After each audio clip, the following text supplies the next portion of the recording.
में मसीही विश्वासी माता पिता भाई बहन जवान जवान और प्रिय बेटा बेटियां,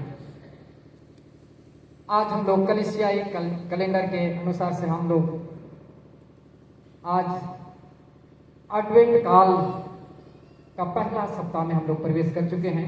और जैसे ही हम लोग एडवेंट काल में प्रवेश करते हैं, हम हर एक के चेहरा में कुछ मुस्कान और थोड़ा सा उमंग अलग ही नजर आने लगता है, क्योंकि हम लोग ये एडवेंट काल का अर्थ है कि हम लोग प्रभु यीशु मसीह का आगमन का इंतजार हम करते हैं।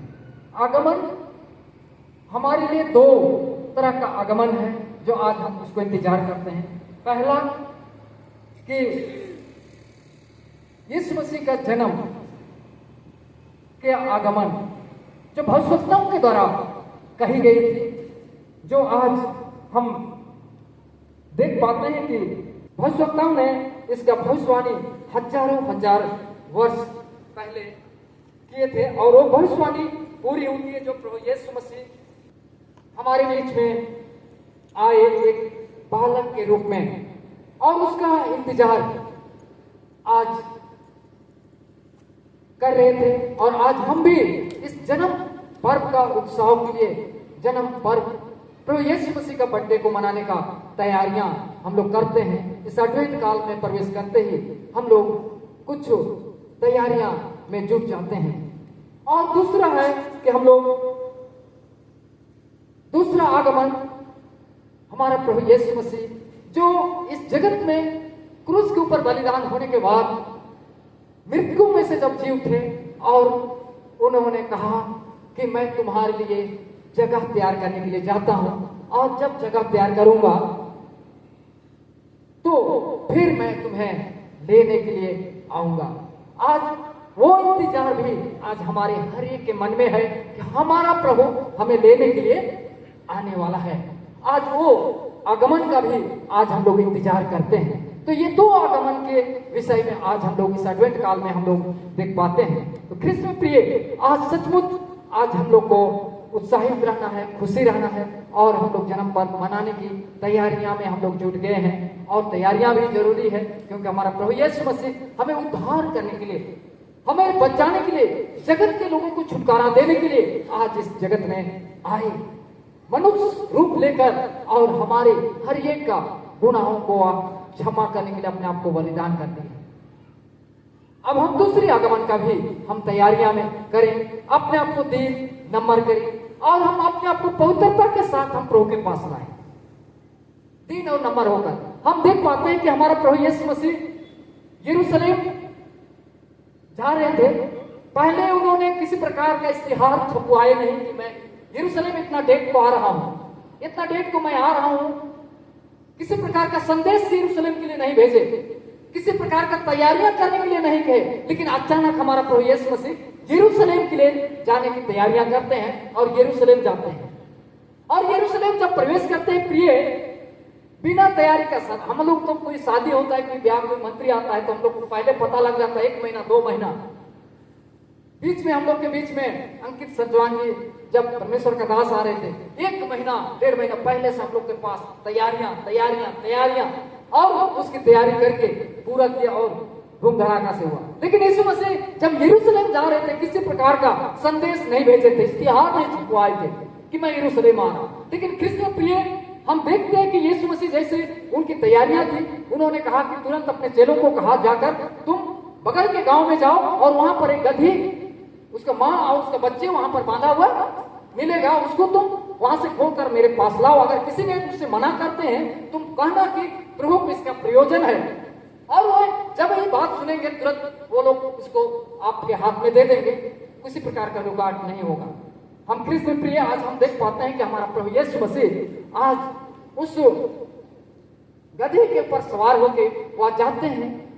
अपने आप को ये गधे का ऊपर सवार होना, प्रभु यीशु मसीह अपने को दीन और नम्र दिखाने के लिए प्रभु यीशु मसीह ने किसी और प्रकार का कोई हाथी को या घोड़े को या ऊंट को नहीं मंगाया, लेकिन किसको मंगाया?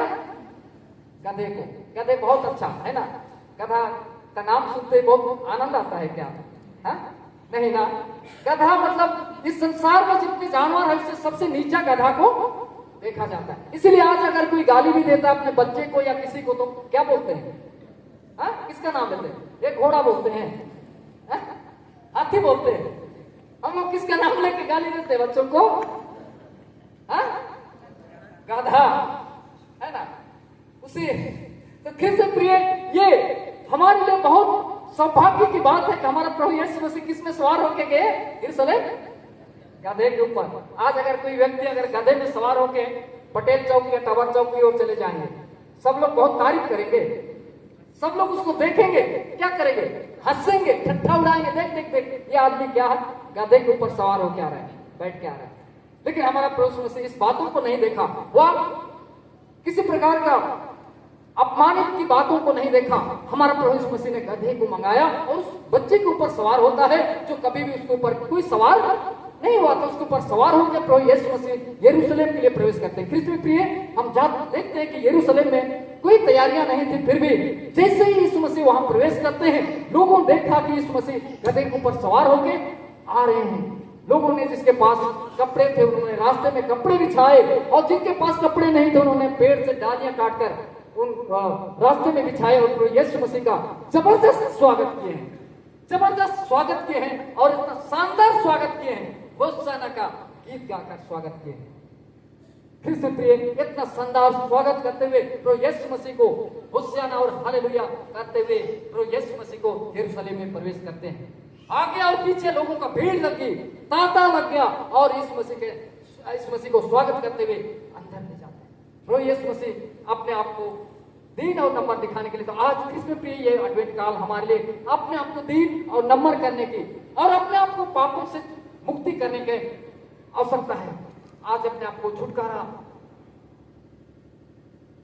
अब प्रभु यीशु के लहू से धोकर अपने आप को छुटकारा करना है, शुद्ध करना है, पवित्र करना है। ख्रिस्त प्रिय, आज हम देख पा रहे हैं कि आज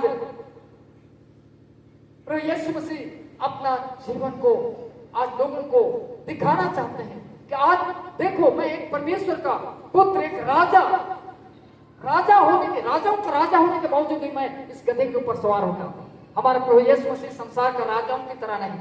हमारा प्रभु यीशु मसीह संसार के राजा लोग धन संपत्ति सोना हीरे मोती का एक राजा होते हैं, एक अमीर व्यक्ति होते हैं जिसको रोग राजा कहते हैं। लेकिन हमारा प्रभु यीशु मसीह सोना रूपा हीरा मोती और धन दौलत का राजा नहीं, लेकिन आत्मिक राजा है, जो आज संसार के लोगों को, आज जगत के लोगों को छुटकारा देने वाला आज हमारा राजा प्रभु यीशु मसीह है, जो आज वो राजाओं का राजा होने के बावजूद भी अपने आप को दीन और नम्र दिखाते हैं। आज हम लोग हमारा प्रभु यीशु के निकट आना है प्रिय, अपने आप को दीन और नम्र, हम हमारा प्रभु यीशु मसीह को देखकर अपने आप को हम दीन और नम्र बनाने का प्रयास करें और प्रभु का हम आगमन का हम इंतजार करेंगे। स्वागत की जब बातें हम जब देखते हैं तो वहां पर बच्चे उछलने लगे, आगे और पीछे उनके साथ लड़के गाने लगे, उस यीशु मसीह का महिमा करने लगे। और यीशु मसीह जब मंदिर में प्रवेश किए, लोगों ने उनके ऊपर जो तारीफ कर रहे थे, लोग होशाना का गीत गा रहे थे, इसको देखकर वहां जो याजक महायाजक शास्त्री लोग थे और धर्म अगुवे थे, वो लोग के अंदर जलन उत्पन्न होने लगा। और प्रभु यीशु मसीह जब वहां प्रवेश किए थे, लोग लंगड़े अंधे और बीमारों को उसके पास लाए गए और प्रभु यीशु मसीह ने उनके ऊपर उनको दया किया, उनके ऊपर दृष्टि किया और प्रभु यीशु मसीह ने उनको चंगाई किया। और प्रभु यीशु मसीह का ये भलाई और ये उपकार और ये चंगाई को यीशु मसीह का जो अद्भुत कामों को देखकर उनको जलन हुआ। उनको क्या हुआ? जो धार्मिक अगुवे थे उनको क्या होने लगा? जलन होने लगा और वो कहने लगे ये कौन है, ये कौन है। और वो लोग इस बात से जलन करके इस मसीह के ऊपर वो लोग आरोप लगाने लगे और दोष लगाकर उनको नीचे गिराने का प्रयास कर रहे थे। ख्रिस्त में प्रिय, इसलिए आज हमारा प्रभु यीशु मसीह आज हमारे जीवन में एक संदेश देना चाहते हैं। आज हमें इस गधे के ऊपर सवार होकर वो संदेश देना चाहते हैं। आज जो प्रभु एक परमेश्वर का पुत्र और एक स्वर्ग और पृथ्वी का राजा, एक मालिक, अनंत जीवन देने वाला प्रभु होने के बावजूद भी वह अपने को एक दीन और नम्र दिखाने का प्रयास किए कि आज हम उसको देखकर हम अपने आप को भी हम दीन और नम्र बनाएं और प्रभु के निकट आएं और अपने आप को हम पवित्र करें। कृष्ण प्रिय, हम देख पाते हैं कि पहला पाठ वचन में कि रोमियो 13 उसका 11 से लेकर हम देखते हैं 13 पद 14 पद तक। समय को पहचान कर ऐसा ही करो, इसलिए कि आप तुम्हारे लिए नींद से जाग उठने की घड़ी आप पहुंची है। आज समय को हम लोग को पहचानना है। आज हम लोग उस रात का नींद से जागने की आवश्यकता नहीं, आत्मिक नींद से आज हम लोग को जाग उठने की समय है। इसलिए कहा है समय को पहचान कर ऐसा ही करो, इसलिए कि आप तुम्हारे लिए नींद से जाग उठने की घड़ी आप पहुंचे। नींद से जाग उठने का घड़ी हमारे लिए समय आप पहुंचा है। प्रिय, आज हम लोग जाग उठे और अपने आप को तैयार करें, अपने आप को तैयारी करें, यीशु मसीह का आगमन का इंतजार करें। इसलिए कि अब तुम्हारे लिए नींद से जाग उठने की घड़ी आप पहुंची है, क्योंकि जिस समय हमने विश्वास किया था उस समय के विचार से अब हमारा उद्धार निकट है। अब हमारा उद्धार निकट है। रात बहुत बीत गई है और दिन निकलने पर है, इसलिए हम अंधकार के कामों को त्याग कर ज्योति के हथियार बांध ले। अंधकार के कामों को अब हम लोग को क्या करने के लिए कहा है? क्या करना है? पकड़े रहना है कि क्या करना है? त्यागना है, उसको छोड़ना है। आज जब हम प्रभु का इंतजार कर रहे हैं, उसका आगमन का इंतजार कर रहे हैं, वो सेकेंड आगमन में आएंगे तो उस दिन हम पवित्र पाए जाएं, उस दिन हम शुद्ध पाए जाएं। इसलिए आज हम लोग अंधकार के कामों को हम लोग को त्यागना है, छोड़ना है। जो अपने अंदर है, आज जो इस काम को, जो हमारे अंदर जो बुराइयां हैं, उसको दूसरा नहीं देख पाता है। हम एक इंसान होने के नाते हम अगर देखेंगे तो हम किसी को भी देख रहे हैं तो हम बाहर का शकल देख सकते हैं, बाहर का रूपरेखा को देख सकते हैं, रंग को देख सकते हैं, ऊंचाई को देख सकते हैं, कद को देख सकते हैं। लेकिन हमारा परमेश्वर अंदर, हमारे अंदर का दिल, अंदर जो जिसको हम देख नहीं पाते, अंदर हमारे अंदर क्या कचरा है, क्या है बीमारी हमारे अंदर, क्या संकट है और क्या पाप हमारे अंदर है, आज परमेश्वर हमारे अंदर देखने वाला है। इसलिए आज हम लोग को प्रभु के पास आने की निकट है, दिन निकलने पर है। इसलिए हम अंधकार के कामों को त्याग कर ज्योति के हथियार बांध लें। जैसा दिन को शोभा देता है वैसे ही हम सीधी चाल चले। दिन को जैसे प्रकाश चमकता है, अभी रोशनी, सूर्य का रोशनी है तो सब कुछ दिखता है, तो ऐसे ही आज हम सीधे चाल चले। न लीला क्रीड़ा और न प्रियंकड़ में, न व्यभिचार और लुचपन में और न झगड़े और डाह में। आज एक सारी बुराई से बाहर निकल के हम लोग को प्रभु के पास आना है और अपनी तैयारी करना है प्रिय, ताकि हम लोग परमेश्वर के निकट हम अपने आप को पवित्र पाए जाएं और प्रभु के सामने हम ग्रहण योग्य हो। जब दूसरे आगमन में आएंगे वो हमें जैसे आजकल किसान धान को काट के खलिहान में लाता है और मंडाई करके उसका मिसाई करके फिर उसको सफाई करता है हवा में, आज परमेश्वर वैसे ही उस दिन हमारा भी अलग अलग करेंगे कि जो दाना अच्छा होगा उसको जैसे किसान घर में इकट्ठा करता है, जो उस भूसे के साथ आगे जाता है उसको वह घर नहीं लाता है परंतु वहां जला देता है। प्रिय, आज हमारा जीवन में सेम ऐसे ही होगा। इसलिए आज हमारे लिए, आज हमें हर प्रकार की बुराई को आज साफ साफ यहाँ लिखा हुआ है कि लीला क्रीड़ा और प्रियंकड़ और ना व्यभिचार और लुचपन में और ना झगड़े में, डाह में, परंतु प्रभु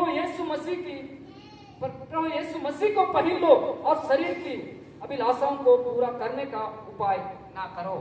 शरीर की अभिलाषाओं को पूरा करने का उपाय ना करें। कृष्ण प्रिय, आज परमेश्वर हमारे अवसर दिया है, जो आज हम परमेश्वर का जीवित वचन को हम सुन पाते हैं, जो प्रभु यीशु मसीह का मुंह से निकला हुआ वचन जो आज हमारे बीच में है, जो आज हमसे बातचीत करता है। प्रिय, आज हम लोग परमेश्वर का आगमन का, यीशु मसीह का आगमन का इस एडवेंट काल में तैयारियां में हैं, तो जोरदार हम तैयारी करें और तैयारी के साथ हम प्रभु के लिए अपने आप को शुद्ध और सिद्ध करें कि प्रभु आएंगे उस दिन हम परमेश्वर के स्वर्गदूतों के साथ, प्रभु यीशु मसीह के साथ हम लोग मिल पाए।